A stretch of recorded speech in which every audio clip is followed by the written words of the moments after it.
খবরের দিকে আমরা নজর রাখবো। ন্যাশনাল মেডিকেল কলেজের চিকিৎসা পরিষেবা স্বাভাবিক এখনো রয়েছে, তবে অন্যান্য দিনের মতো এমার্জেন্সি আউটডোর সবই খোলা রয়েছে। তবে ন্যাশনাল মেডিকেল কলেজে কর্মবিরতি এখনো কিন্তু অব্যাহত রয়েছে। নির্যাতিতার বিচার না পাওয়া পর্যন্ত তারা কর্মবিরতিতে থাকবেন এমনটাই বলেছেন তারা। এবং তবে এই মুহূর্তে এমার্জেন্সি বিভাগ তা কিন্তু খোলাই রয়েছে। আরও বিস্তারিত জানবো, আমাদের সঙ্গে রয়েছেন আমাদের প্রতিনিধি শুভঙ্কর মণ্ডল। শুভঙ্কর, আজ যে ছবিটা উঠে আসছে ন্যাশনাল মেডিকেল কলেজে, সেই ছবি জানবো তোমার থেকে।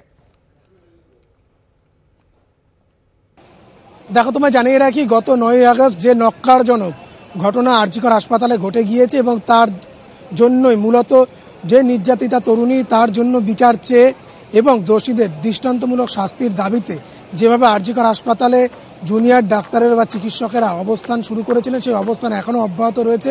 তাদেরকে সমর্থন জানিয়ে ন্যাশনাল মেডিকেল কলেজ হাসপাতালও একইভাবে এখানে জুনিয়র ডাক্তাররা অবস্থান শুরু করেন এবং সেই অবস্থান এখনও পর্যন্ত অব্যাহত। যদিও এর মধ্যে 2 দফায় সুপ্রিম কোর্টে যে সুও মোটো মামলা, এই আরজিকর ঘটনা নিয়ে সেই মামলা শুনানি হয়েছে এবং দুইবারই সুপ্রিম কোর্টের প্রধান বিচারপতি তিনি বলা যেতে পারে কিছুটা আবেদনের সুরে তিনি যারা চিকিৎসক রয়েছেন, আন্দোলন করছেন, অবস্থান করছেন, তাদেরকে জানিয়েছেন যে ন্যাশনাল টাস্কফোর্স গঠনের যে সিদ্ধান্ত গ্রহণ করা হয়েছে, শুধু তাই নয়, নিরাপত্তাও দেওয়া হবে এবং সেই দিকে তাকিয়ে তারা যেন অবিলম্বে এই যে কর্মবিরতি বা কর্মচ্যুতি তার থেকে সরে আসেন, পেন ডাউন থেকে সরে আসেন এবং চিকিৎসা পরিষেবায় নিজেদেরকে নিয়োজিত করেন।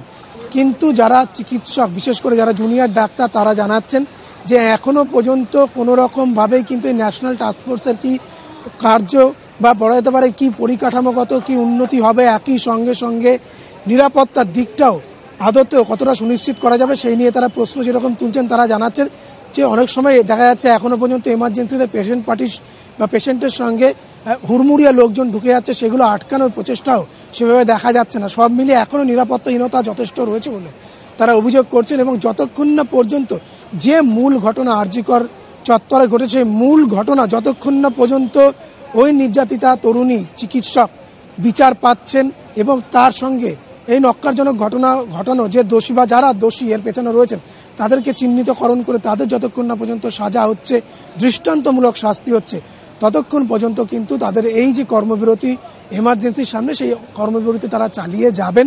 তবে তারা জানিয়েছেন যে এমার্জেন্সি এবং সেই সঙ্গে সঙ্গে ওপিডিগুলি বা ওপিডির যেসব বিভাগগুলো রয়েছে সেগুলো কিন্তু চালু রয়েছে। আমরা শুধুমাত্র যে যারা এখানে জুনিয়র ডাক্তার অবস্থান করছেন তাদের সঙ্গে কথা বলেছি এমন নয়, যারা ওপিডিতে ডাক্তার দেখাতে আসছেন তাদের সঙ্গেও কথা বলেছি। তারা জানাচ্ছেন যে হ্যাঁ তবে ডাক্তার কিন্তু সংখ্যায় বেশ কিছুটা কম রয়েছে, অর্থাৎ বিভিন্ন ডিপার্টমেন্ট সঙ্গে 2 থেকে 3 জন করে ডাক্তার থাকতেন, জুনিয়র চিকিৎসকরা থাকতেন, সেটা কিন্তু কম পাওয়া যাচ্ছে। সিনিয়র ডাক্তাররা রয়েছেন, তারা চিকিৎসা। শুভঙ্কর, এক্ষেত্রে একটা জিনিস জানতে চাইবো যে জরুরি বিভাগের সামনে রয়েছে তুমি এই মুহূর্তে, সেক্ষেত্রে রোগী পরিষেবা আজ ঠিক কিরকম?